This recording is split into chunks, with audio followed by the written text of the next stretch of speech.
Good morning student. आज हमारा topic है derivation of kinetic gas equation.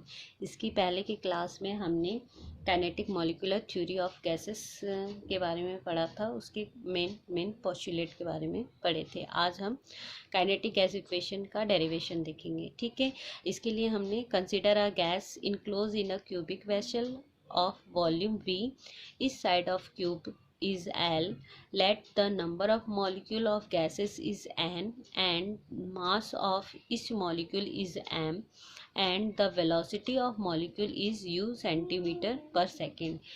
ठीक है, इसके लिए हमने क्या लिया है, एक क्यूबिक वेसल ले लिया है जिसका वॉल्यूम क्या है, V है। इसमें हमने गैस फिल कर दी है और इस क्यूब की प्रत्येक भुजा की लंबाई क्या है, L सेंटीमीटर है।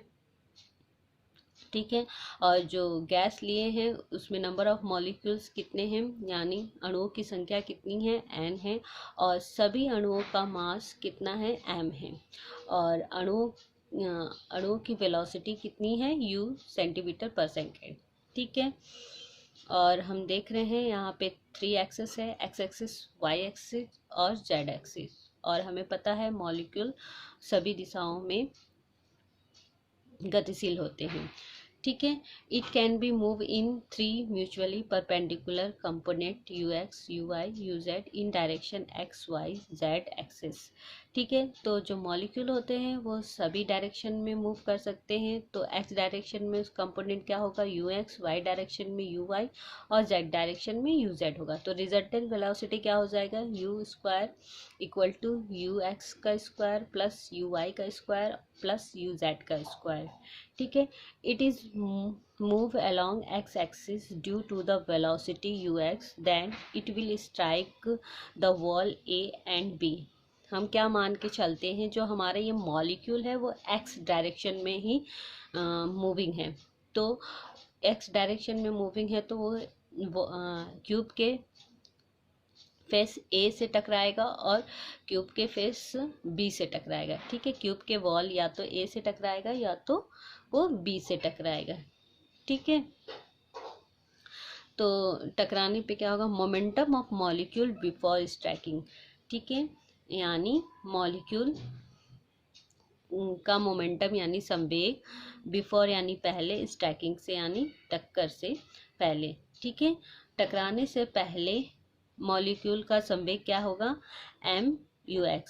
ठीक है, इसी तरह momentum of molecule after striking यानी टकराने के बाद उसका मोमेंटम क्या हो जाएगा, माइनस MUX, क्योंकि हमें पता है कि जो मोमेंटम होता है वो वेक्टर क्वांटिटी होता है। तो क्योंकि उसका डायरेक्शन बदल गया तो इसीलिए यहाँ पे माइनस का साइन आता है।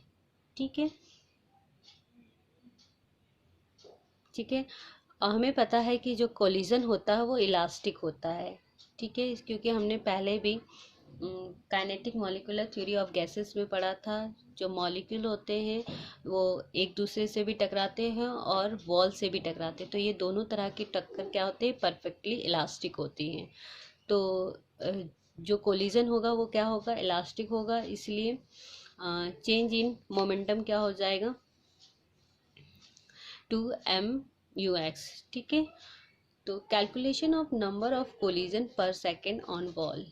ठीक है, तो पर सेकेंड यानी प्रति सेकेंड में वॉल पे कितने नंबर ऑफ कोलिजन हुए, कितने टक्कर हुए, एक सेकेंड में कितना कोलिजन हुआ, इसको कैलकुलेशन करते हैं। तो total number of collision on face A पर सेकेंड होगा equal to UX upon 2L। ठीक है, तो momentum transfer on face A। ठीक है, तो फेस A पे कितना संवेग में परिवर्तन होगा, वो क्या होगा, एक टक्कर में संवेग परिवर्तन और एक सेकंड में टक्करों की संख्या के गुणनफल के बराबर होगा। ठीक है, तो हमारा क्या आ जा रहा है, इक्वल टू MUX का स्क्वायर अपॉन L। ठीक है, तो total momentum transfer on phase A and B पर सेकेंड। ठीक है, तो प्रति सेकेंड में कितना मोमेंटम चेंज होगा, फेस ए एंड बी पे। ठीक है, तो जिस तरह हमने फेस ए के लिए निकाला है उसी तरह फेस बी के लिए भी उतना ही होगा। तो फेस ए एंड बी के लिए क्या हो जाएगा, दोनों वैल्यू को लेते हुए उसको ऐड कर देंगे तो हमारा आ जाएगा 2m(ux)² अपॉन l। ठीक है,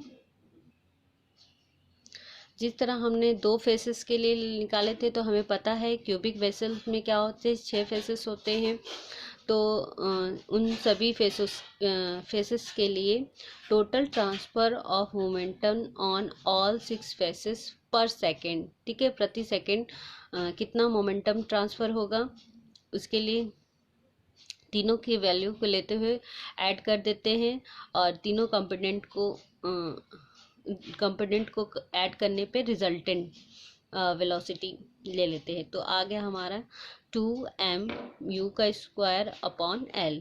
total change in momentum for all molecule, क्योंकि हमने एक मॉलिक्यूल की बात की थी, अब हम सभी मॉलिक्यूल की बात करते हैं। तो हमने n नंबर ऑफ मॉलिक्यूल्स लिए थे तो उसको n से इंटू कर देंगे तो हमें क्या मिल जाएगा, total change in momentum of all molecules. ठीक है, according to Newton second law. ठीक है, न्यूटन के सेकंड द्वितीय नियम के अनुसार क्या होता है, जो बल होता है वो संवेग परिवर्तन के बराबर होता है। तो force equal to change in momentum. ठीक है, और प्रेशर क्या होता है, प्रेशर होता है फोर्स अपॉन एरिया। ठीक है, तो फोर्स किसके इक्वल होता है, चेंज इन मोमेंटम, तो इसको हम लोग फोर्स मान के चल सकते हैं। तो फोर्स की जगह पे change in momentum upon area.